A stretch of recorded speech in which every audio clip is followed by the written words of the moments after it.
Yes. And let me go back to Skype. Click on the link you sent me. Make sure that it looks like it's going to load. Yes, I see the fish tank. So I am now sending the emails. Okay. Alright, good. Yeah, I can see it now too.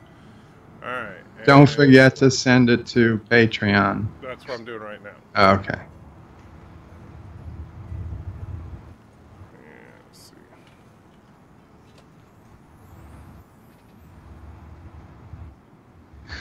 And I got the email, so it went.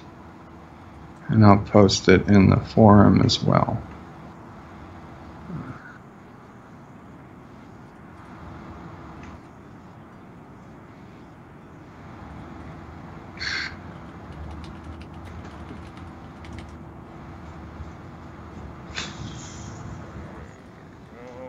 Paste that.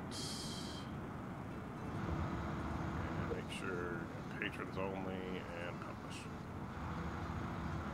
Alright, so now the patrons should be able to see it. And you sent the email already. Yeah, email and posted in the subscriber section of the forum. Okay. So those 32 people should get it. Good. Now we just got to figure out how to get that 32 up to about, 3,000 or so. That'd be awesome. And Commander Ironwolf is here. Good to see you. I'm here, and BIRDOPREY is actually on the phone right now. But Applaud all. So, we were just talking about the horrific tragedy of Paris. So, I don't know how you guys are feeling, but man, that sucks. And by the way, I don't know if he's going to be joining us for this stream or not, but for since Thomas, you, and Commander Ironwolf are both here, I figured I'd let you know that I did talk to Luke. He is okay. He's in pretty high spirits overall because he is absolutely saying that, the Parisians will rebuild. Which, for those of you that don't know, Luke does live in Paris. And Ironwolf says, what happened? Notre Dame is gone. The cathedral is burning to the ground, and actually the last thing I heard from Luke was that there was a local report there, the fire department don't think they're going to be able to save any of it. So, but yeah, the Cathedral of Notre Dame, one of the most iconic buildings on the planet, is burning to the ground. So, that's happy news. Isn't it pronounced Notre Dame? I don't know. Notre Dame, Notre Dame. Too bad Luke's not here. He could straighten us out. So if Luke shows up, I mean, think about it, if you put on your fake French accent, oh, Notre Dame, that's what it seems like it would be to me. Yeah. Notre Dame sounds like an Americanized. It's like, croissant versus croissantwich. You know what I'm saying? So but I'm not sure what the proper pronunciation is. So if Luke actually does join us, that remind me to ask him what the proper pronunciation of that great cathedral is. Zarkon is here, says, need to fix the empty coffee cup. Well, better fix that, man. Absolutely better fix it.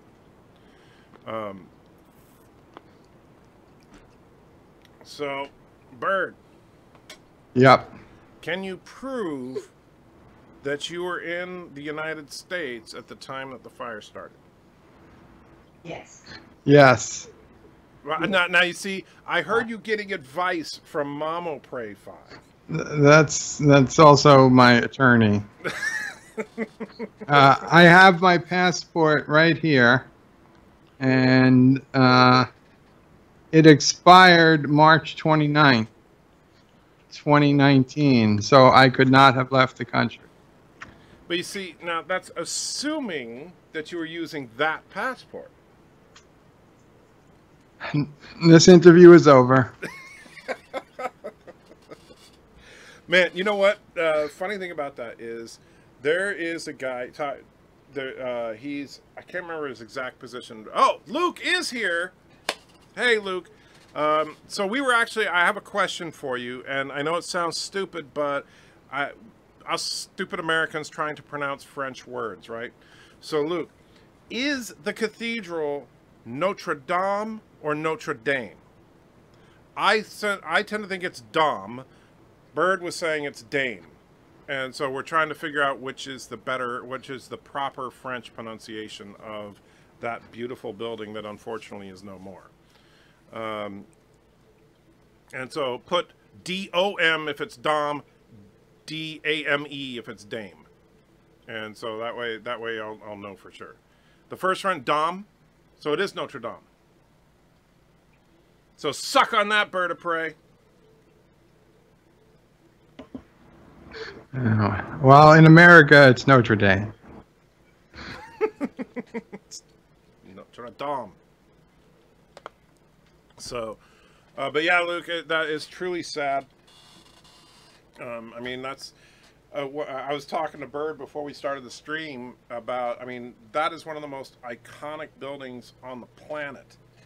And so, and I know you said where you guys are going to rebuild it. Of course you're going to rebuild it, but, you know, why the F is Notre Dame football the Fighting Irish? I have no idea. Do you know that one, Bird? No, I would be the worst person to ask a sports question to. Well, no, I think I might be worse than that. I'm horrible at sports. But yeah, well, I can Google it. Okay, well, there you go. Our research department, BIRDOPREY 5, is reaching out to our contractor, Google, to find out why the F Notre Dame or Notre Dame. Notre Dame competed under the nickname Catholics during the 1800s and became more widely known as the Ramblers during the 1920s. The days of the Four Horsemen. What? University president Reverend Matthew Walsh officially adopted Fighting Irish as the Notre Dame nickname in 1927. Does that explain anything? No, that just says when it happened. And here we go. Okay. How Notre Dame became the Fighting Irish. When Irish freedom fighter Iam de Valera came to America in 1919 to gather money and hearts to his cause, the first stop was Boston's Fenway Park, where 61,000 people. Okay, blah, blah, blah. Nearly a century later, when the Fighting Irish of Notre Dame descend on Fenway Park this weekend, some of the people may well ask how the university, founded in northern Indiana wilderness by a French priest, came by its nickname. Surprisingly, one theory traces it back to a visit from de Valera, who had been part of the 1916 Easter Rising and was imprisoned and sentenced to death. He was given amnesty, elected to Parliament, arrested by the English again. He escaped and slipped off to America to avoid recapture. Can't do that anymore. Brainstorming the country, the future president of Ireland was welcomed as a hero at Notre Dame on October 15th, 1919, the date of that flight in Twilight Zone. Account in Scholastic, a student publications, indicate that the visit was titled Campus Opinion in favor of the Fighting Irish monk. Am I saying that word right? Monkier? Though not completely. De Valera planted a tree of liberty as a memorial of his visit, only to have it uprooted a week later and thrown in one of the campus lakes by a student of Unionist persuasion. That still doesn't explain anything. That's just, I mean, it's some interesting anecdotes, but has nothing to do with... So basically, an Irish guy came to Notre Dame. Everybody was happy, so they called him the Fighting Irish. That's really lame. You know what? I think this is perfect for a true history by Bird. I was thinking the same thing, Bird. I'm gonna have to do some research to my sources, and I will come back at some point with the real reason it's called Notre Dame. You know, you make it good, and I'll feature it on my channel. So you're saying my other ones weren't good? No, I'm saying that make this one good, and I'll put it on my channel, and that'll get more people seeing how interesting you are. I gotcha. Okay, well, we'll do We my. gotta get you up to 1,000 subs. Yeah. And Yeah, we need that 1,000. I can stream outside. So Luke is saying you're also close to the French pronunciation of A when you say the A of shadow. So ah. So that's why it's Ah. Does that make sense? Notre Dame. Yeah. Nostradamus. Nostradamus. I know that guy. Oh, let's see. There you go. Sports is what. Is that when the Klingons fight the orcs for the Empire? Wow. Well, the problem is that the Notre Dame de Paris. Did I say that halfway right? I hope so. Good news, some of the statues were removed because of the renovation. Well, that is good. So at least some of those old artifacts will be saved. So the Klingons, that would be an interesting thing. Like, that would actually be a fun thing. I'm going to have to talk to Joshua about that one eventually. It would be to do a thing where we have a football game between Klingons and Klingorks. What do you think? Who would win? They're saying I'm really loud and you're really soft. Oh, okay. Well, maybe I'll just sign off the mic. I don't want to blow out anybody's eardrum. Well, now I'm hearing an echo from you. You know what? Let me Jaloja, and I'll be back in a couple minutes. All right, so we're all going to listen in while BIRDOPREY pees into a vacuum cleaner. Everybody listening? Because Bird thinks we can't hear him. He doesn't realize that every time he does this, we can actually hear just fine. And meanwhile, I'm turning down the volume of his side so that when he comes back, it won't be too loud. John DeMarco's here as well. Good to see you, my friend. So anyway, yeah, I didn't have anything particularly planned for this. I'm working on a couple of videos now, which looking forward to. Going to do a review of Hellboy. I think that Hellboy was not as bad as some people make it out to be. It wasn't great, but it wasn't a horrifically bad film. I don't know if any of you guys have seen it yet. I'll probably give it around a 7 out of 10, which, you know, keeping in mind that's about the same score as I gave Captain Marvel, so take that for what it was. Not bad, not great, but and then I'm working on, of course, Reality Strikes' Airwolf Super Chat. He wants that. I got to get that done. I'm way behind on that. Oh, and by the way, those of you that just recently joined us, Joshua is, in fact, working on an Emperor Palpatine Survives the Fall Super Chat per the suggestions during the live stream this morning. So, I heard all the good parts of the movie were in the trailer. Are you talking about... for Hellboy? I don't think so. There was some good stuff that wasn't in the trailer. I think that the problem with Hellboy, where I'm going to go with my video, is that, you know, when you break a movie into its raw components, right? You have three primary components. Turn up your mic. It's really, really quiet.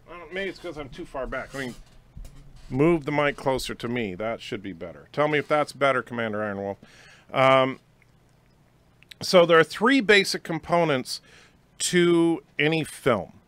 Component number one is the acting, right? The actual performance of the actors. Component number two is the visuals, the visual style, visual effects, all that.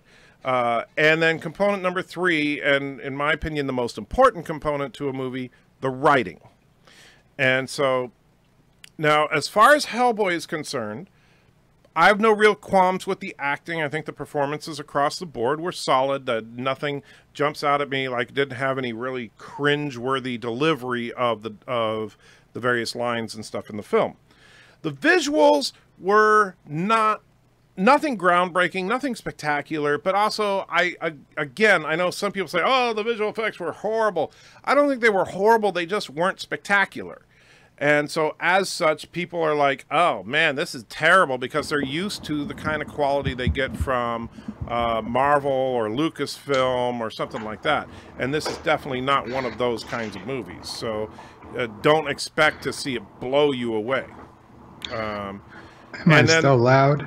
Huh? Am I still loud? I don't know.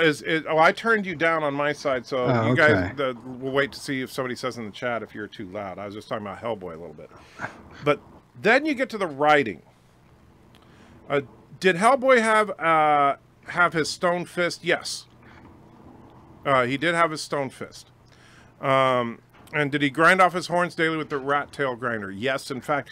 Well, in fact, there's actually a really nice scene at the beginning of the movie that's centered around his grinding his horns, where he's having, because Ian McShane is his adopted father, and there's a nice scene of Hellboy trying to grind his horns, and Ian comes in and kind of helps him along with it, and it's actually a nice scene, good father-son moment.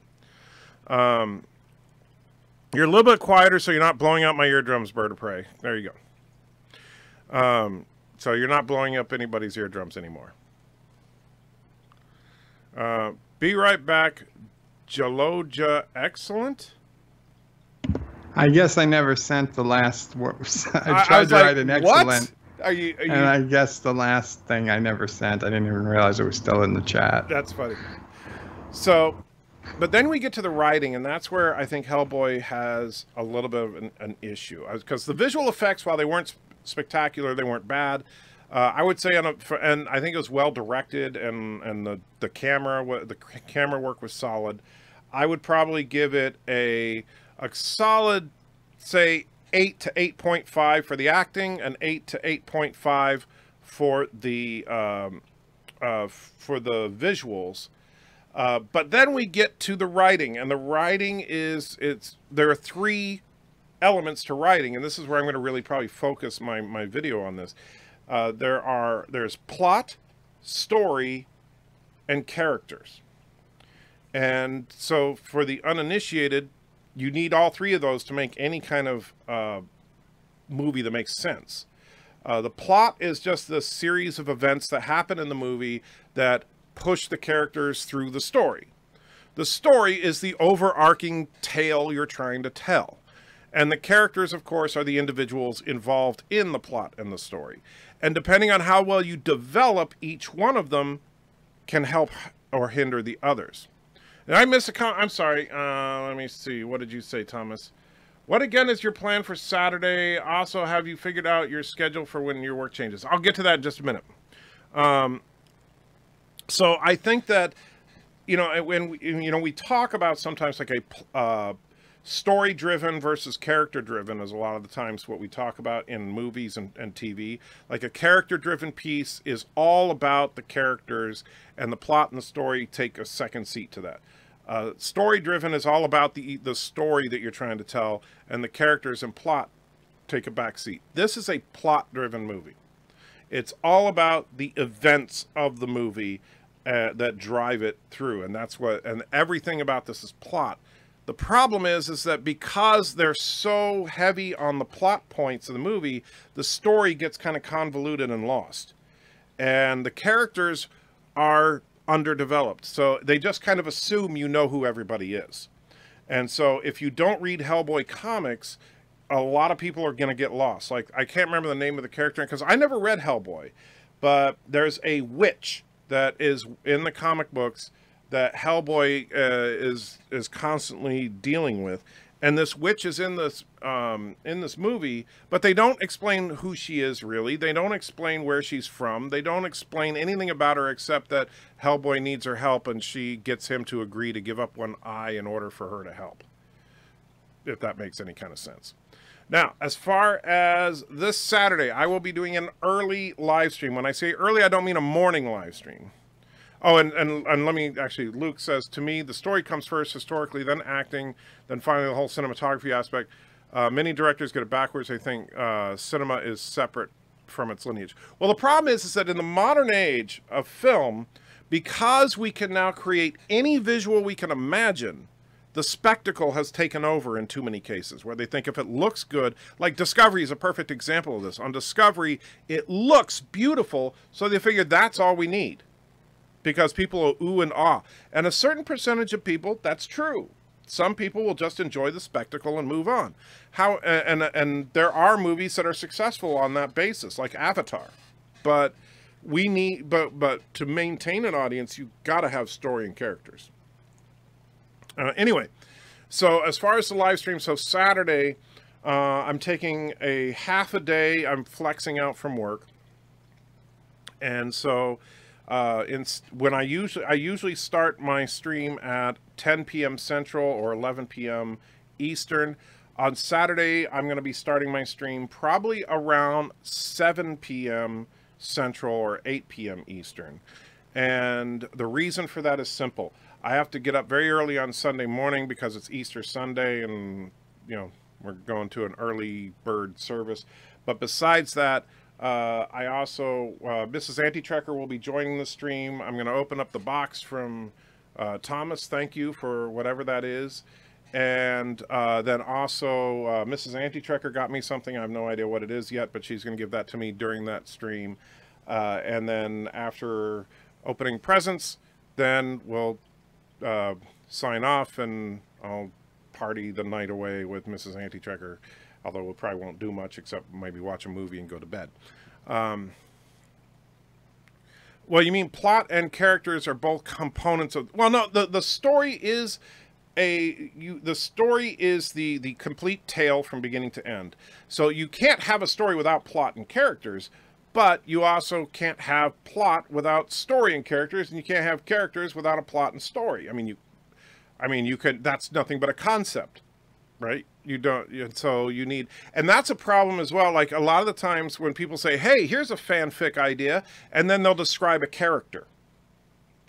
Well, a character is not a concept. A character is just a character. We need to put that character into the situation and all that, and then how do we develop a story and a plot out of that? Early bird service, BIRDOPREY says, I am not holding a service in Tennessee.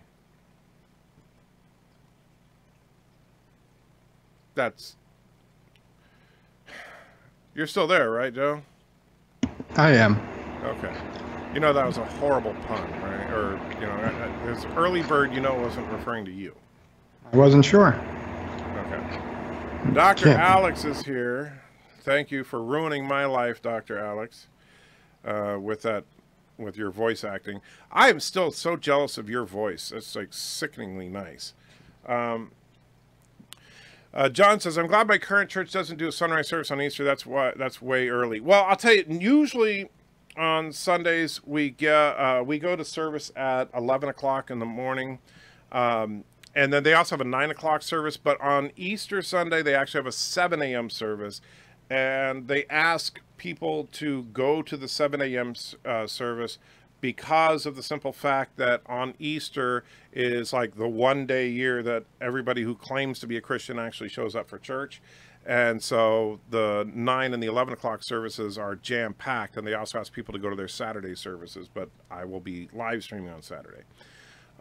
So as for, and here's the tricky part. So then the week after my birthday is when my schedule changes. And I'm still trying to figure out exactly what to do with that, because my new schedule is going to be like, so it's either I think it's Tuesdays and Wednesdays off, and then I work, these are Central Time, well, Eastern Time is 11 to 8, 11 a.m. to 8 p.m. Such a screwed up schedule. And so I don't know, I'm trying to figure it out. I'm thinking that probably on my days off, I'll do an AM live stream at the same time I've been doing it, so at like 11 a.m. And then on my work nights, I'll be mostly doing evening live streams, so except for on Saturday, because so basically I'll do a nighttime live stream on Sunday, Monday, Thursday, and maybe Friday, but the nighttime live streams will actually be 3 hours earlier than they are now. And then on Sunday morning, I'll actually do an early live stream, because we were talking about doing like a Sunday morning, you know, religious-based live stream. And then on Wednesday, Thursday, or Tuesday, Wednesday, whatever my days off are, I'll be doing the 10 a.m. or 11 a.m. Eastern service. Looks like the firemen may have a chance to save the structure in Notre Dame, but things are uncertain. Well, I hope they do. And don't say, "Oh, thanks, Alex," because I'm looking for a way to assassinate you. I heard it, Alex. I'm your witness. I'm sorry. BIRDOPREY is unfortunately on heavy medications and cannot be depended on for any information as of right now. I told you that in confidence. Oh, sorry. I thought you said you were told me that out of incompetence. You know what I said, damn it.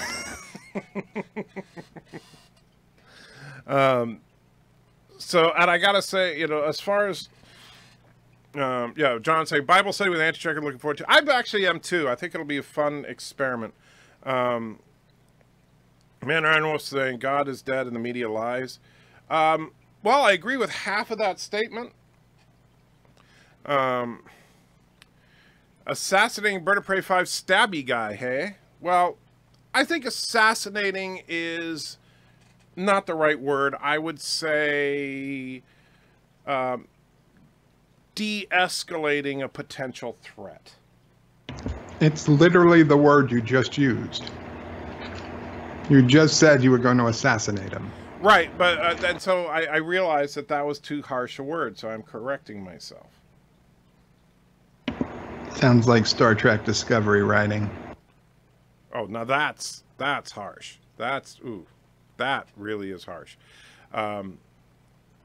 The other thing I'm also working on, and because I've noticed that some of my short videos have actually gotten some decent traction, like the stuff I've been doing about the hypocrisy of Star Trek Discovery.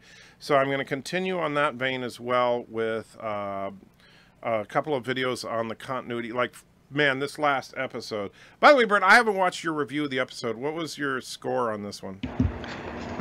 There was no number that could, you know, that I could score it, but the closest value a human could comprehend would be -infinity.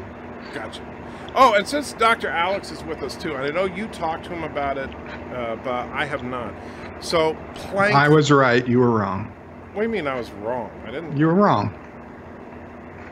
If I was right, you had to be wrong. That's all. Yeah. Not necessarily, because we didn't have a discussion about Planck energy.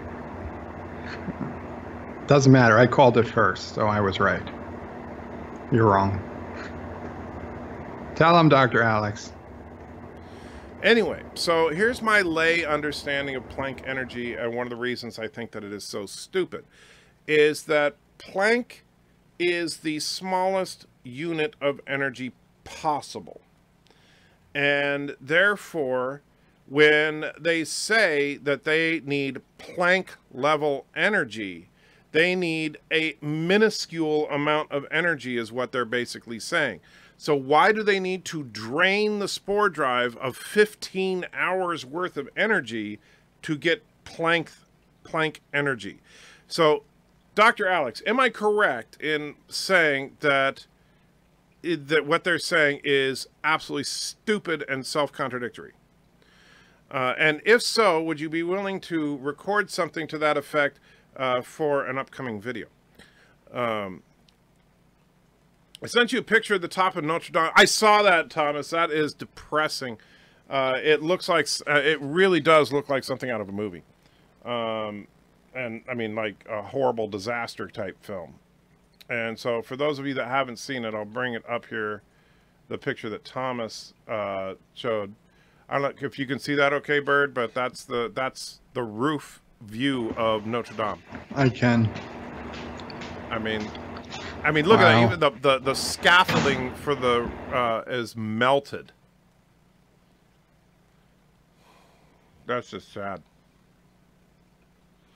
Planck length times are the smallest quantity. Dimensions are themselves energy. Yep, smallest level of energy. Luke says, if God exists, he's eye-rolling at us the way we run things on Earth right now. Oh, absolutely. No denying that. You could say God is rolling over in his grave. No, you couldn't.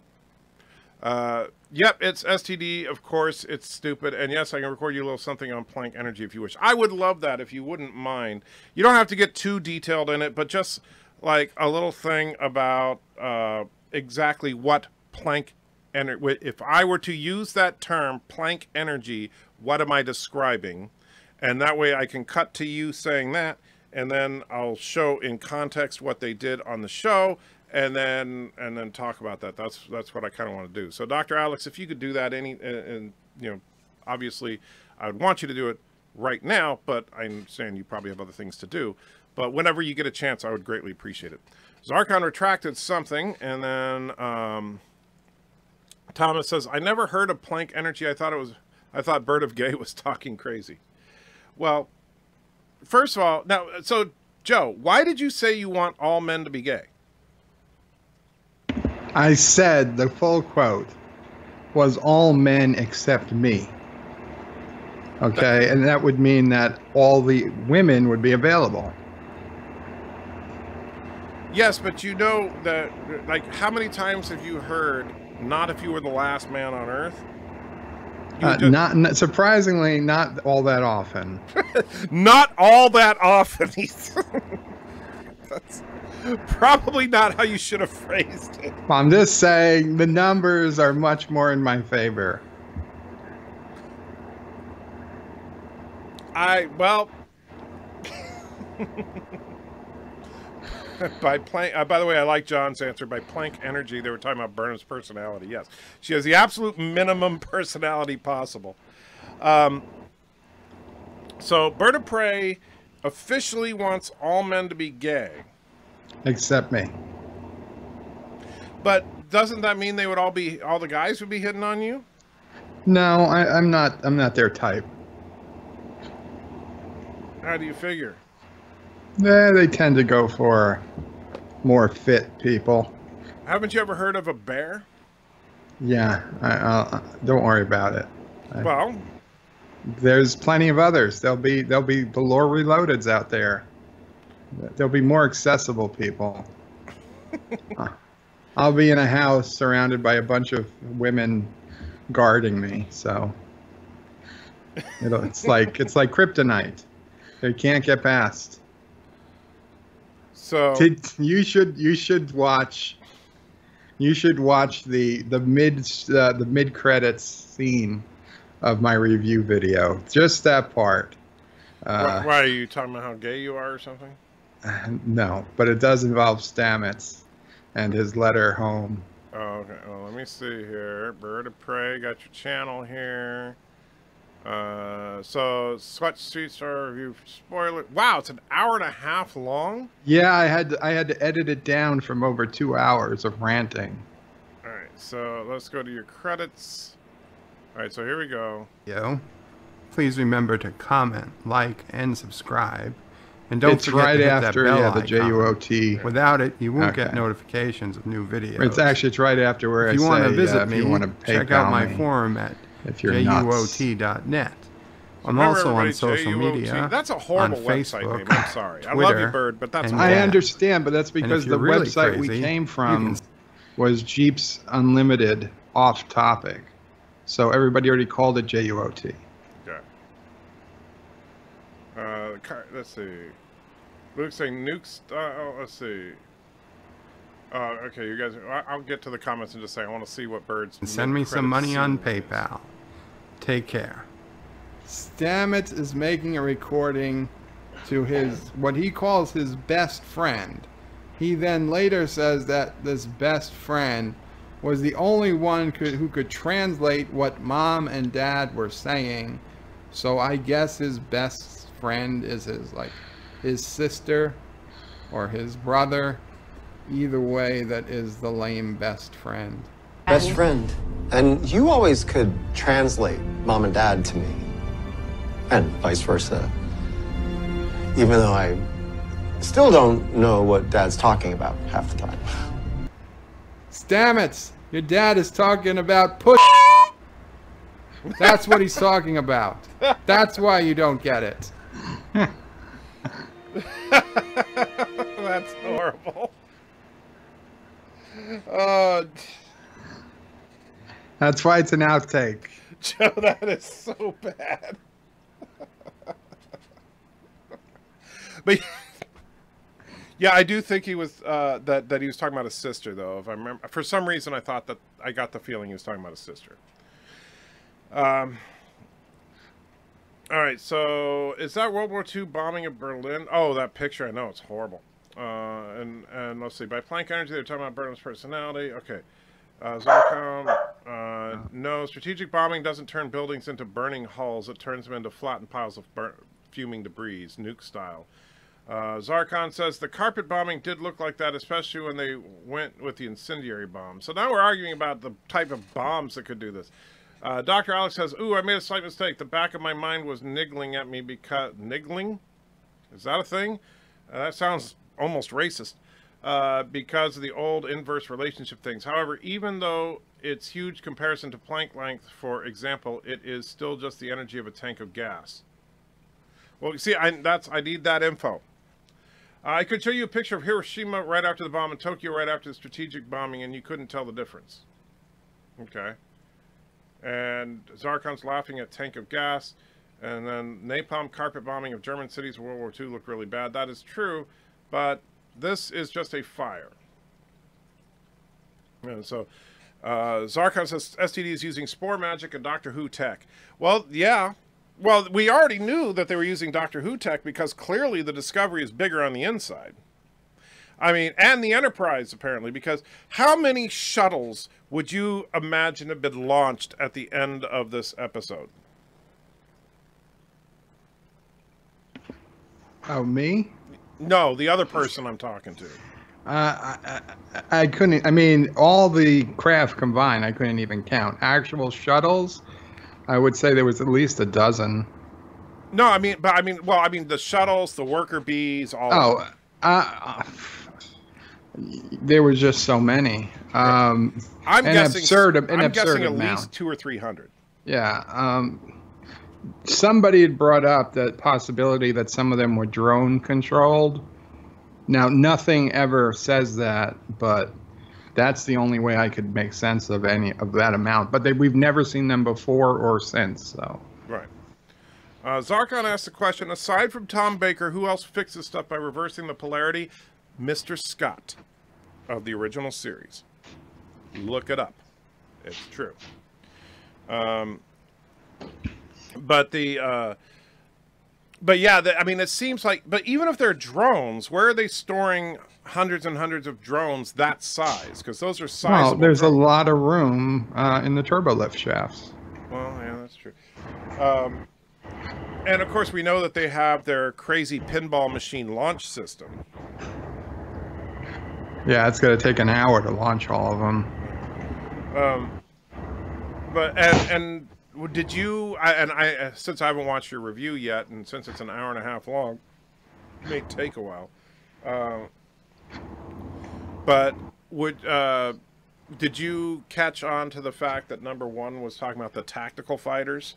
Oh yeah, yeah. I put a clip of that in there. Okay. Experimental tactical fighters. Yeah, it's like, really?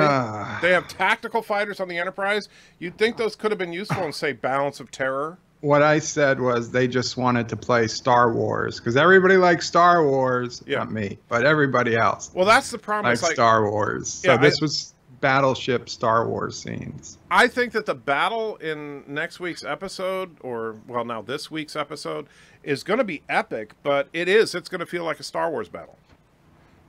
Because you're going to have 2 capital ships and 8 million fighters on one side, and 30 capital ships and 8 million fighters on the other side. I also loved when she said they were surrounded, but it was just a plane, you know, 2D in 2D space. I said, I think even in Futurama, they did a joke on that. They were surrounded, and then they just went under the ships and flew away. I forgot what episode. Luke says, wait, they launched every craft of the Enterprise in the show which shall not be named. Why? Did they get the Enterprise in trouble? Yeah, the Enterprise and the Discovery are in a last stand situation against the entire Section 31 fleet. Because we all know, for those of us that have watched Deep Space Nine and Enterprise, One thing that is absolutely certain is that Section 31 has fleets of ships, right? Why didn't Sarek tell Starfleet or Vulcan, send more ships? Yeah. He's the only one he knows where they are. Like, no, they can't communicate with anyone else because controls shut down the subspace relays. But Sarek knows where they are, so go tell somebody. Well, that may yet happen. And in fact, but although here's my official prediction based on what we saw in this episode, was notice that right when Pike and Ash were leaving the Discovery, Ash said he had to go somewhere. We're going to see that D7 again. Right. I think we're going to see a fleet of Klingon D7s show up and basically bail out the Enterprise. I think we're going to see Klingon BIRDOPREY show up and bail out the Enterprise. If we see Klingon BIRDOPREYs, and you know what, they're going to freaking decloak. That's what they're oh, jeez. They were going to be there the whole time, even though Ash left 30 seconds prior to the ship showing up. Oh man, you're hurting me, Joe. You're really hurting me. Oh man, they're storing the drones in the turbolift ride chamber. Yeah, that's what Joe was saying. So when is the tall, black, leather-caped leader of Section 31 going to show up with that breathing? Yeah, his name is Leland. And what you don't know yet is that he's already wearing black. We're just waiting for the cape and the helmet. I see what you did there. Yeah. So he's still getting the cape is going to show up in this next episode, and then the helmet will be like right at the last shot of the episode. And like airborne nanites or nanobots will be like the Force. Yeah, he can do its bidding, do his bidding. So yes, and yeah. And now, and did you? Let me ask you this. So, considering what Section 31 is, do you buy that the people in Section 31 would blindly follow Leland to destroy 2 Federation starships? Well, from what I've gathered, what they've said is that their control is controlling all of the messages being sent to all these ships. So it looks like trusted people are giving orders to these ships. So they've probably told them like horrible things. The Enterprise has been taken over by, you know, aliens or something, and they need to be wiped out. And, you know, it looks like the real Captain Pike or anybody that they really trust is giving the order, so they do it. And that's the issue, where all your orders come through subspace and not person to person. Yeah. I think it's I mean, of all the things that bother me, that I could understand. It just seems like, I don't know. First of all, where do they get 30 ships? Well, with 7,000 ships, you're bound to misplace a few. There's extra. And why doesn't Section 31 name their ships? Any thoughts to that? Yes. Okay. Because they're clandestine. And if they have a name, then it would be too easy to say, oh, I just came off of the USS Reed. But here's the problem. They have Section 31 transponders. Listen, okay, if you want something to make sense, go watch a different Star Trek. Okay, this isn't meant for you. Yeah. So the D7s hyper jump to the battle cloaked. Yes, that's what I'm expecting. I think that they will have D7s and of course Birds of Prey, which if they actually do have Birds of Prey, I am going to break something. I will literally break something. And by the way, do you know, is the finale going to be a 1 or 2 hour show? You know what? I bet I know who knows. Trek Yards? That or Google. They're the ones who told me how long Game of Thrones was going to be last night, so I didn't get disappointed. Gotcha. So Lando doesn't show up. No, but and then Zarka says Londo of the Centauri Empire. Yeah. You know, it's geez. I would, you know, it's as bad as the visuals are on Babylon 5, at least the story was interesting. You know, with the shadows and all that. This is just like so stupid and self-contradictory. It just drives me freaking nuts. Thomas says 4 hours long. But that's just my review of it. You got anything, Bird? No, not yet. Nothing on IMDb. Right. I mean, let's be real. Anything more than 20 minutes is just padding anyway, but with the way these Discovery episodes were written, and I don't know if you heard me when I said it this morning, but Ship 1, Ship 2, Ship 3, Ship 30, Ship 31, those are their names, obviously. Well, but it doesn't make sense. Like, if they don't have ship names, like everyone else in Starfleet, but they have transponders that say they're Section 31. How does that make any sense? So there's just no way to identify which Section 31 ship it is? I think it's absurd that they're actually expected to check in once an hour. Yeah. And that being 10 minutes late is cause for alarm. I mean, could you imagine if the Enterprise under Kirk had to check in every hour or else?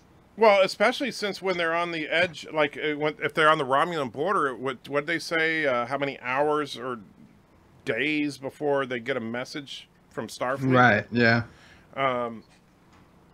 So that doesn't even make any kind of sense anyway, because the Enterprise couldn't check in every hour because it takes longer than that just to get a message to Starfleet. They got super lucky when they. Oh, did you pick up on?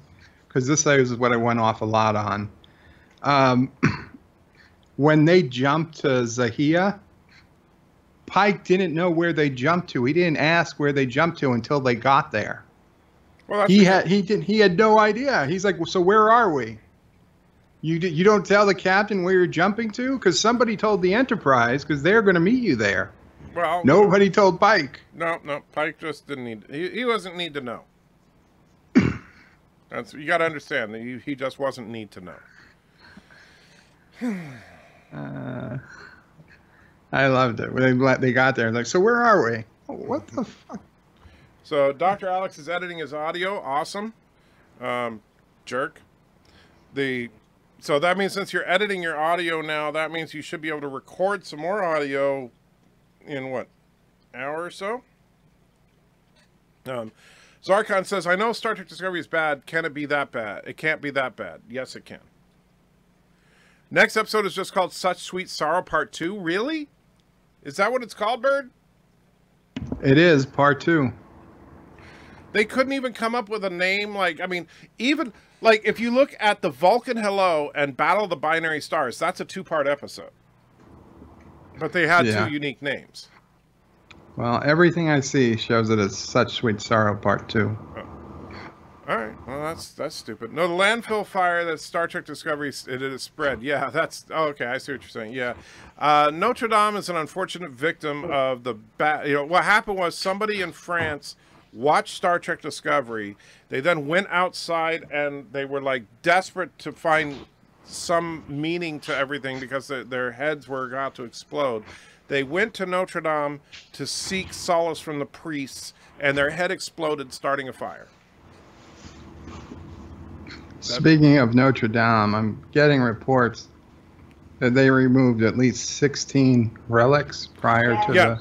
That's what Thomas was saying earlier. He said it already? Yeah, part of the renovation is that then they removed some of the statues for the renovation. Okay. So Star Trek Discovery writers wouldn't even know how to set anything on fire besides themselves. Well, that's true.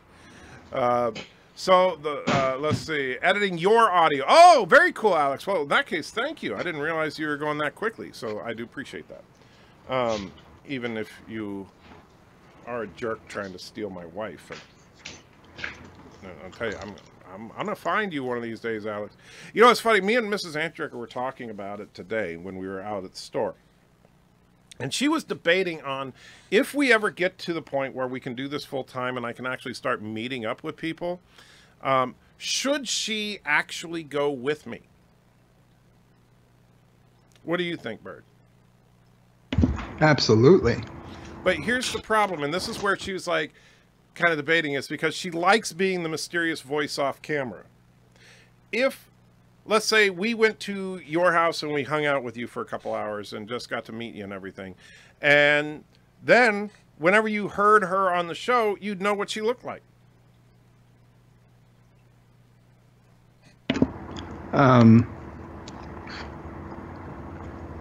Yeah, I could see that being a problem. But I could forget. So I was like, well, we could put a bag over her head, but that would be kind of difficult. No, that would be terrible. The neighbors Thomas would think, just put that into the chat too. The neighbors would think, why has he got a bag over that lady's head? Dr. Alex, of course, is screaming yes that she should come with me. A hijab, that's not a bad idea. Although then people would think she was Muslim, but yeah, no, I don't need that. Depending on where we go, that could endanger her, so we don't want to do that. But yeah, that's a funny. I mean, because on the one hand, I mean, I know that, you know, it's not like I'm at all embarrassed about what she looks like. I think she's beautiful, but she.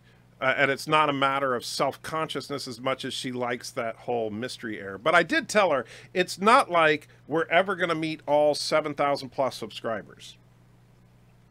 You know, we should talk for a minute when this is done. Just hang around a minute. You got to wait for me to meet all 7,000 subscribers? No. I just when this stream is over. Okay. There's one more thing I got to bring up. Sure, no problem. Bird doesn't need Muslims.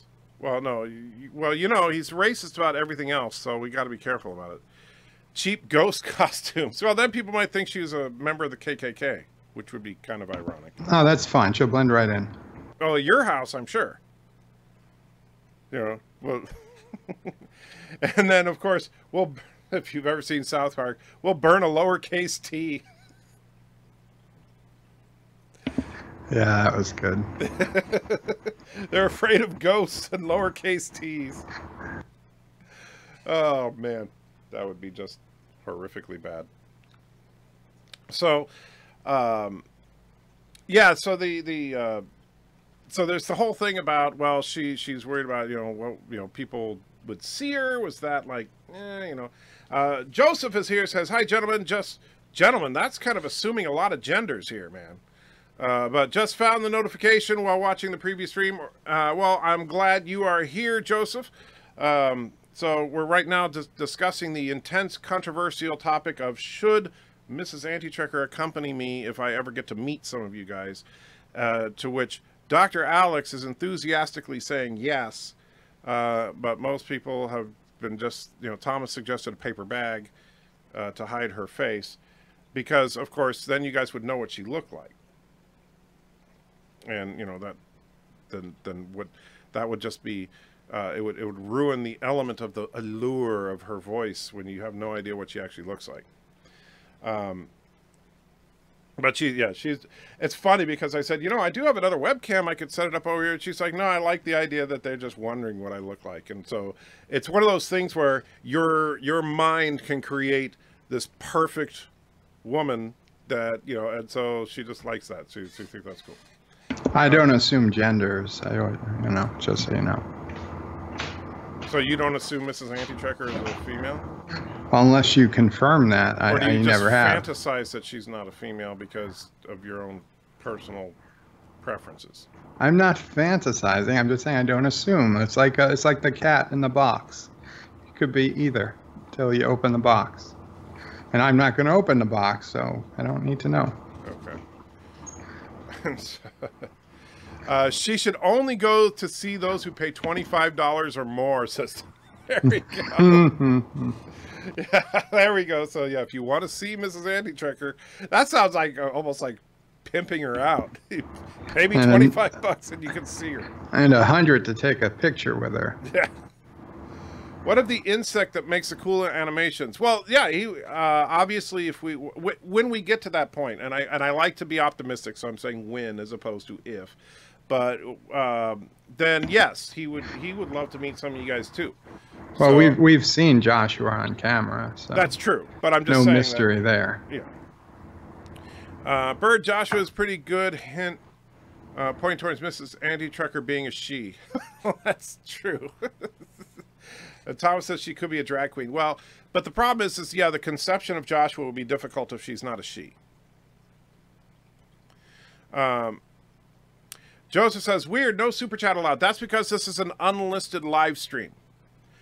So you can't I don't know why that is. Did you ever look up why that is? Do you have any idea? Oh, I just assumed it was something you said. I had no idea.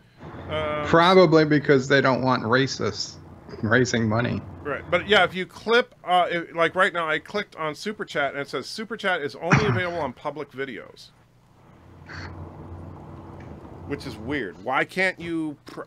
you know, I'll bet what it is? It's prevent money laundering. Although it wouldn't make much sense to money launder through Google, considering they take a cut off the top. So, but that's the whole point of money laundering. Any way you launder money, that somebody takes a chunk. Oh, really? How much usually? It depends on how dirty the money is. And so, what do you usually charge? Oh wait, not. I mean, I'm talking in theory. You didn't sound like you were being all that theoretical. I'm just saying, I am aware that the practice. I mean, I think everybody learns about money laundering in school, right? No, I never took a money laundering class in school. They got to teach you basic money laundering, okay? The thing is, when you make illegal money and you need to make it legal, you either have to buy a business that's like a cash business.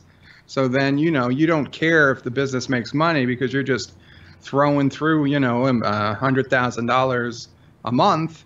Now, granted, you got to pay taxes on it. So once you pay taxes on it, it's laundered. And okay, it's showing your business is making a good profit. So maybe when you're done, you've only got 60,000. But now that 60,000 is perfectly legal, and you don't have to, you know, you don't have to be scared of using it. So people pay, like, you know, 50% even on laundering. You know, especially really dirty money, the 50% is probably standard. You know, you seem to know an awful lot about this. I read. Oh, okay. So can you do brain surgery too, since you read a book?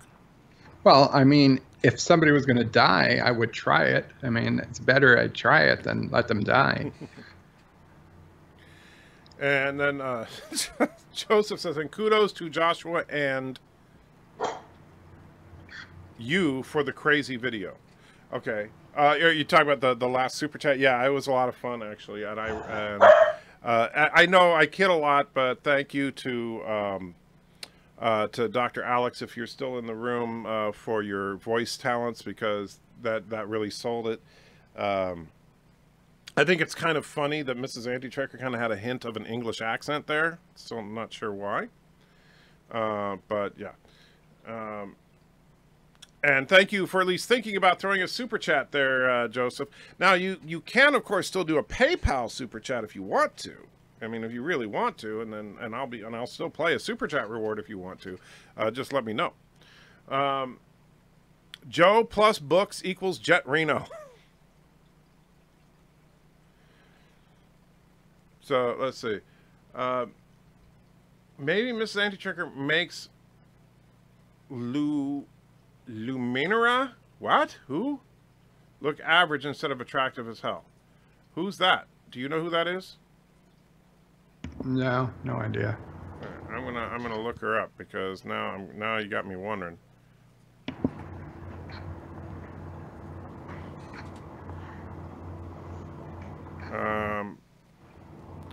Yeah, that's like when I search for the word, it brings up a brand of candles. So, who is Luminera? Luminera? If you go to images, there's pictures. It looks like a doll. Oh, wait. Now Luke put her full name, so let me try that.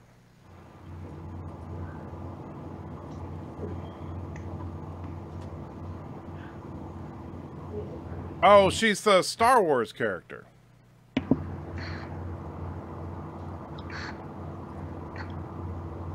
So you didn't know a Star Wars character? I never claimed to be a Star Wars expert. Mm-hmm. You claiming you knew more than me yesterday. I do know more than you. Actually, yeah, Mrs. Antichecker, so is this actually her or is this someone else? Oh, I see, that's her from the animated. Okay, so she's into the animated stuff.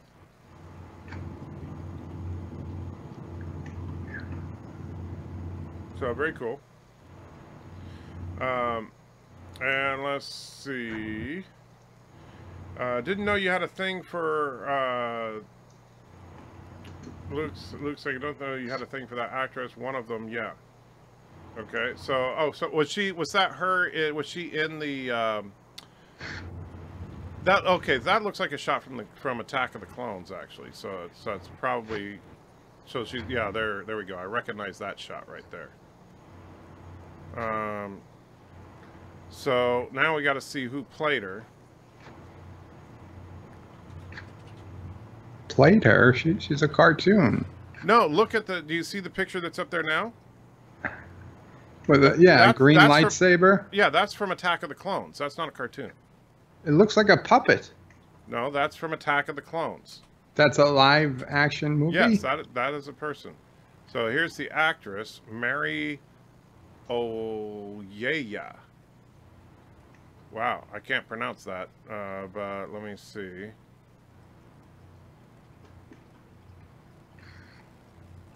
So we're learning all sorts of stuff today. So Mary Oyeya. And so then we can look at images of Mary Oyeya. Yeah, I definitely think Mrs. Antitrigger is prettier than Mary Oyeya. Not that she's ugly or anything, but I think Mrs. Antitrigger is prettier.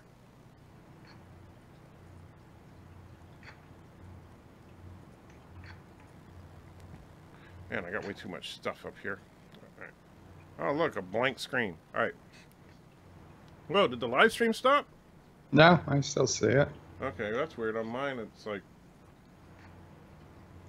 I mean, the screen went black and behind you, but yeah, you're still there.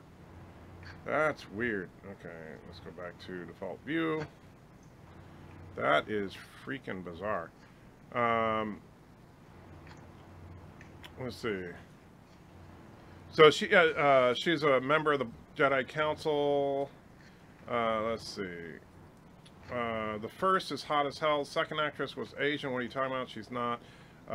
She's a Jedi from the prequels, unless you're talking about the Clone Wars. Yeah, her first pic shown. It's perfectly okay to not know who she is. She's a rather secondary character, but she is one of the Jedi High Council. She's a black woman. Yep, can't remember the name. Used to know it though. So yeah, Mary Oyeya, or however you say that. I'm horrible with African names, so you're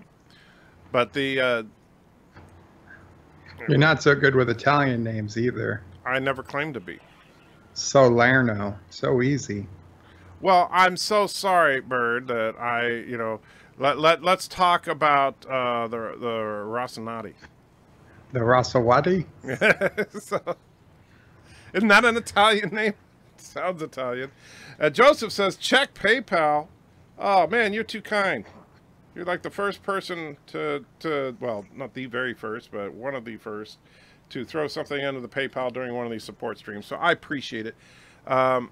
You think I nailed it? Oh, yeah? I'm not 100% sure, but yeah. But Alex used to live 40 kilometers from the town that is the same name as that drink. And very cool. Yeah. So Joseph, so since you did throw some PayPal at me, you want to see a super chat? You tell me which one you want. Also, just finishing the audio. Well, you said you were editing it like 20 minutes ago. Does it take you that long to edit your audio? It's hard to edit audio when you're listening to a stream. That's true. That's actually, I'll tell you, that's one of my weaknesses. Because sometimes, like, I'll be working on a video and then you'll come on as a live stream and I want to put on your live stream while I'm editing, but I can't edit while I'm listening to something. Yeah, that's tough. And so I feel horrible because then it takes me twice as long to get the video done. And so it's like, well, I want to listen to Bird, but if I keep listening to Bird and then I end up still listening to you and falling behind on my videos, I need to stop doing that. Nah. I don't remember. Did you mention your opinion on the new Star Wars title? I thought it was stupid. I actually, it depends on what they're referring to. I didn't give a solid answer on whether I like it or not, because here's the thing. The Rise of Skywalker, if they're talking about Luke Skywalker, and if the primary antagonist is in fact Palpatine, it's a genius name. Because Skywalker is what he and Vader used to refer to Luke as. However, if it's referring to Rey or some kind of vague concept, and or if Palpatine is not the main antagonist of the story, then it sucks. What do you think, Bird? I like the name. I mean, I assume it has to do with Luke Skywalker, so I'm just assuming that. Right. If it doesn't, well, it doesn't matter, because I'm not seeing the movie until it gets to, you know, DVD or Netflix or something. So. Well, you see, okay, so if I can break 25,000, maybe 50,000 subs by the end of the year and start doing this full time, I will drive to New York City and haul your ass to a theater. Not to see Star Wars Episode 9, I hope. Why not? Well, who the hell wants to go see Episode 9? Well, the best part is, you see, you might crap on yourself and everybody will just think it's the movie. Oh, God. So I'm glad I've got my earphones in. So your mom didn't hear that? Nope.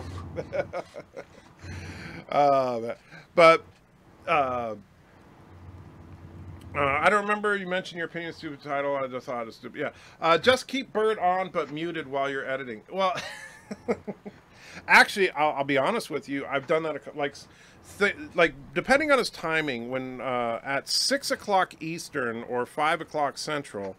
And by the way, did Joseph? You haven't told me what you want me to do yet. So, oh, I see you just put something in. I'll read it in a second. But 6 o'clock Eastern, 5 o'clock Central is when I have my lunch hour from work. And now that Mrs. Anti-Tracker is no longer feeling sick, I spend my lunch hour with her. We usually watch an episode of Stargate SG-1 and just hang out for a little bit. So when Bird starts his stream right at that time, obviously I'm not watching, and that's why a lot of the times, I'm sure you've noticed, like I might put a couple things in the chat before your stream starts, and then for the first hour I'm nowhere to be seen. Yeah. All right. So that's usually because you start around that time. Now, but I do leave my computer on his stream so that he gets credit for the view. Oh, so, thank you. Yeah. And by the way, don't mute it on YouTube. Never ever mute it on YouTube. Because then you don't get credit. I don't know if you know about this, Bird, but the way the algorithm works is that if you watch a video on YouTube but you have the volume slid all the way to 0, you don't get credit for it. I heard that, yeah. I think from However, so what I do is I have the volume turned up on YouTube, but I turn down the system volume on my computer. I don't know. I feel like they probably know somehow. Well, not even. Well, it's not even the Windows setting. It's actually there's. I can't really get it on camera, but I have a physical knob that's just the sound system. Yeah, but Google is probably listening to your microphone, and they can determine what's going on. Yeah, that's probably true. Okay, so Joseph says, play something from the UBERCHATs that usually does not get played too much. By the way, is it better to support channel patron or your page? Technically, if you're thinking about supporting the channel or if you already are since you're here, but it's better on the antitracker.com, because while antitracker.com support goes straight through PayPal, and PayPal does have a service fee associated with it, only at the $2 level is that fee more than what Patron takes. So. And so, it's barely more at $2. Yeah, and so if you're giving 5 or more, then I make more money from you giving on antitracker.com. And so let's go to the UBERCHATs. What's what we haven't played in a while?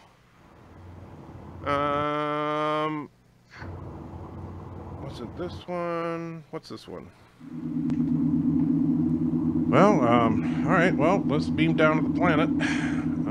Energize, Mr. Scott. Aye, Captain.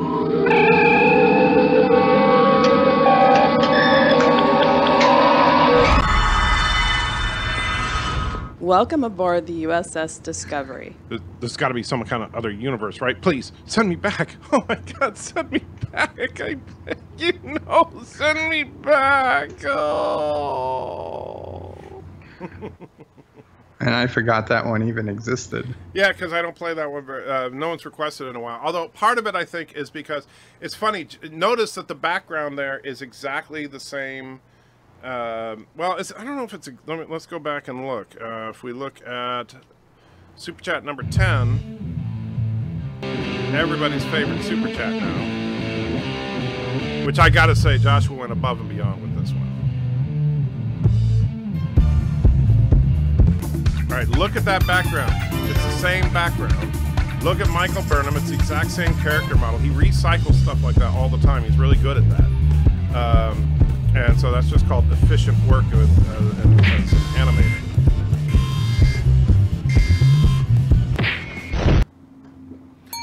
So with that, you know, so it's Joshua will build a background set piece, and he saves that, and then if he brings something else back up, he just uses that same set piece. But I think, you know, he really did a great job at creating that Discovery transporter room. It looks like the Discovery transporter room, and I love that he's really evolving his own animation style, because now you see one of those super chats and you immediately recognize Joshua's style. By the way, where did you get on Stargate? We're currently in season 6, and we just watched the 2-parter where the Asgard needed help to deal with the replicators, and the replicators now look like humans. Do you remember that? That's a big one. Yeah. So I assume the humanoid replicators will be back. Maybe. Yeah. So Alex says, check Discord. Oh, did you send the audio? Awesome. That's, let's see. Yeah, I see that, Alex, but let me move that off there so I don't, like, sorry. Cool. I will mess with that after the stream and after I'm done talking to Joe. But thank you, Alex. I truly appreciate it. Let's see. Check door. Okay. I'm a cheap $1 US supporter, just poor Eastern European guy who loves Discovery and comes here for the reality check. Luke says support starts with $2 on the website. That's true.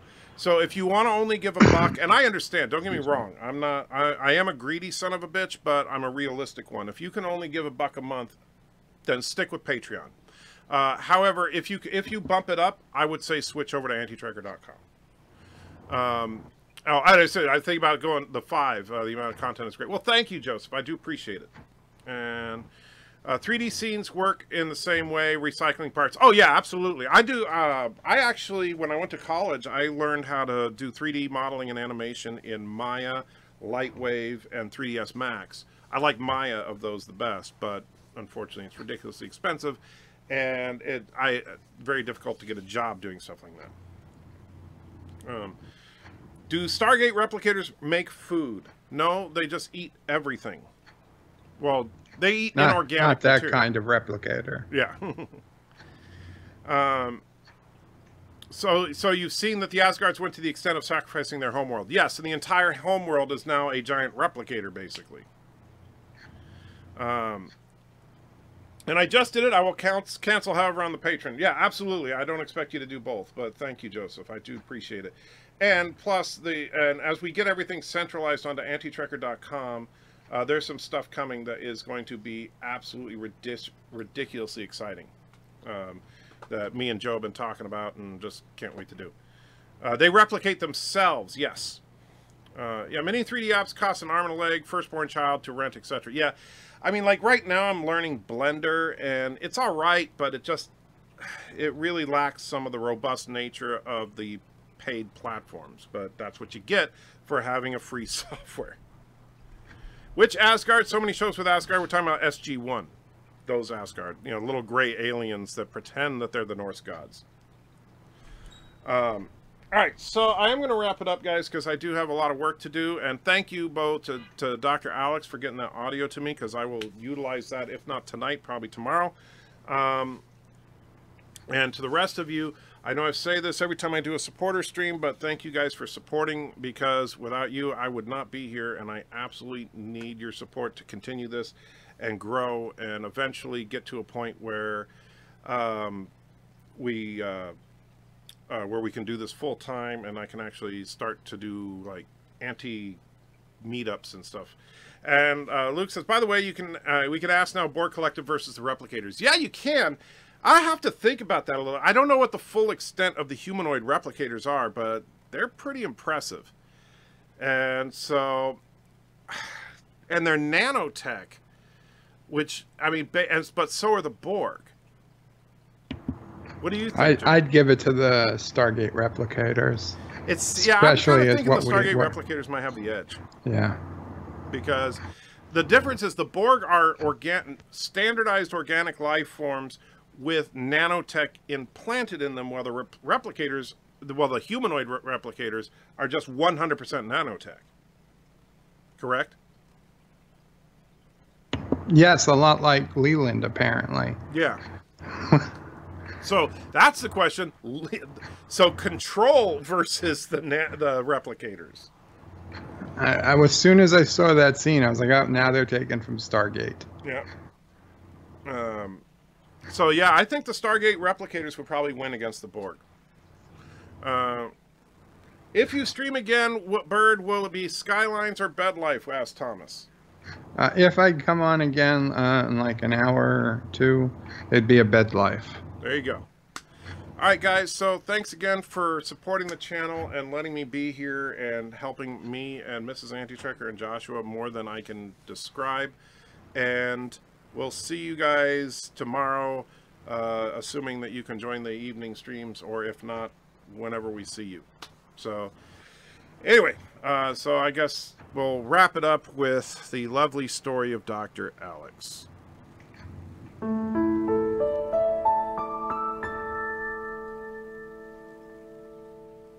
And introducing Bearded Spock with his amazing dyslexia powers. Good thing the wife doesn't realize I actually like STD. Well, what she doesn't know won't hurt her.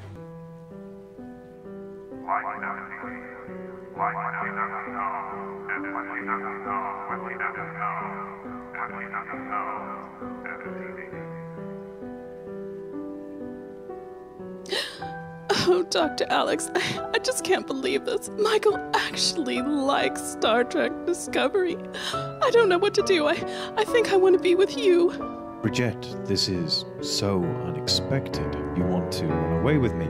I don't know what to say. I'm a little concerned. I mean, Anti-Trekker is a bit bigger than me. I think he's at least 2 inches taller. Actually, he's only 3 feet tall. 3 foot? I knew it.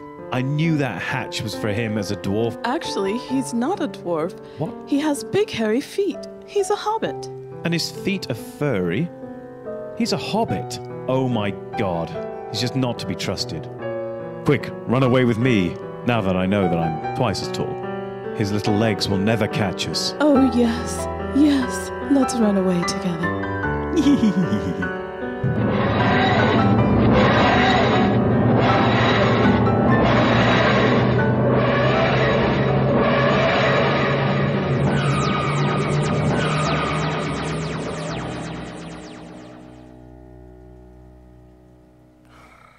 I hate Captain Red.